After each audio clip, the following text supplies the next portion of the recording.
खरगोन। एक समय था जब वेट टैक्स के दौरान व्यापारी अपने दस्तावेज सीए को देकर चैन की नींद सोता था, लेकिन जीएसटी में ऐसा नहीं है। रिटर्न फाइल करने तक कर सलाहकार सहित व्यापारी की नींद भी उड़ी हुई रहती है। वेट में हर साल असेसमेंट होता था, लेकिन जीएसटी में ऐसा नहीं है। ये पहला एक्ट है जिसमें मैं भी ना सहूं तू भी न सोए। यह बात रविवार को राधाकुंज मांगलिक परिसर में टैक्स अभिभाषक संघ एवं शहर chamber of commerce and industries के संयुक्त तत्वाधान में आयोजित कार्यशाला के दौरान जीएसटी विशेषज्ञ एडवोकेट अमित दवे ने कही। उन्होंने जीएसटी के नए प्रावधान, सर्वे, सर्च के साथ ही जीएसटी में व्याप्त जटिलता, कठिनाइयों, पोर्टल संबंधी विषयों को लेकर सरल भाषा में उदाहरण के माध्यम से व्यापारियों को इनके समुचित समाधान भी बताए।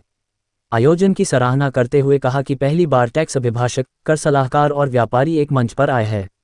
चेंबर ऑफ कॉमर्स अध्यक्ष कैलाश अग्रवाल ने स्वागत भाषण देते हुए कहा कि जीएसटी सहित कई कानून ऐसे हैं जो विदेशों की कॉपी है। सरकार ने भी जीएसटी लागू तो कर दिया, लेकिन वह खुद भी आज तक इसकी बारीकियों, खामियों को नहीं जान पाए। यही कारण है कि जीएसटी आने के बाद से करीब 1000 संशोधन हो चुके हैं। इसके बाद भी ये जटिल से जटिल होता जा रहा है।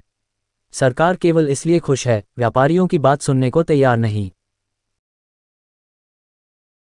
जीएसटी जो हमारे यहाँ 7 साल पहले लागू हुआ और जीएसटी के अंतर्गत नए नए प्रावधान जो आए हैं, उसमें व्यापारी को क्या चीज़ ध्यान रखना चाहिए।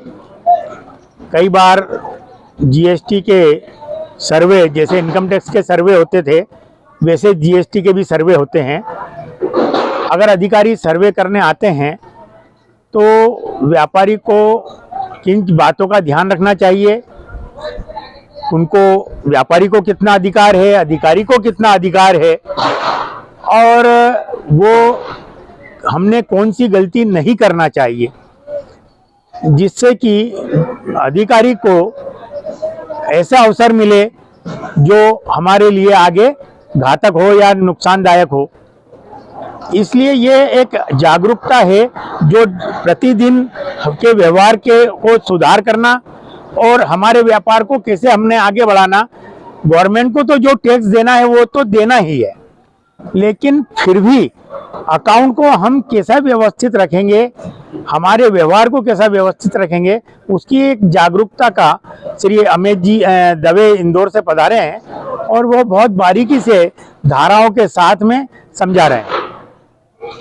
और क्या इन्होंने बातें बताई है जो जीएसटी के सर्वे के दौरान व्यापारियों को ध्यान रखना चाहिए, किन छोटी छोटी बातों का विशेष ध्यान रखना चाहिए सर्वे के दौरान? ये कि यदि हम कोई अधिकारी आते हैं तो हमको आक्रोशित नहीं होना चाहिए, संयमित उनको जवाब देना चाहिए। और यदि अधिकारी आक्रोशित होते हैं तो व्यापारी को भी अधिकार होता है कि वो कमिश्नर से टेलीफोन पे बात करके और अपनी बात रख सकता है कि इन्हें निर्देशित करें कि वे हमारे से संयमित व्यवहार करें। तो वो दोनों के लिए हैं। वर्तमान में किस प्रकार के बदलाव आ रहे हैं जीएसटी में? जो बदलाव हैं वो, जैसे कि पहले अगर मान लो किसी बात के लिए उन्होंने 40 लाख की छूट दी थी, बाद में फिर उसको कम करके 20 कर दी, 20 को कम करके 10 कर दी। मतलब डे बाय डे जो बहुत बड़ा दायरा था वो सिकुड़ते धीरे धीरे, और ये 5 रुपए पर भी जीएसटी लेंगे इस स्थिति में आ जाएंगे। तो कार्यशाला से क्या रहेगा? में एक तो ये है कि गवर्नमेंट को टैक्स हमको देना है, इसमें कोई संदेह नहीं है। गवर्नमेंट का टैक्स का जो बढ़ा है वो 73 लाख करोड़ से 1.5 करोड़ प्रति माह, लाख करोड़ प्रति माह जो है उसका कलेक्शन हो गया है, जिसको 18 लाख करोड़ का जीएसटी आने लगा है। तो वो पहले से 2 गुना हो गया है। तो जीएसटी बढ़ा तो है ही। सरकार अगर चाहती है कि 100% जो भी व्यापार हो, विक्रय हो, क्रय विक्रय हो, उस पे उसको जीएसटी पूरा मिले, तो वो धीरे धीरे होने लगेगा। और इसी तारतम्य में व्यापारी भी अवेयरनेस होंगे और अधिकारी भी संयमित रहेंगे। हमारी ऐसी वो है।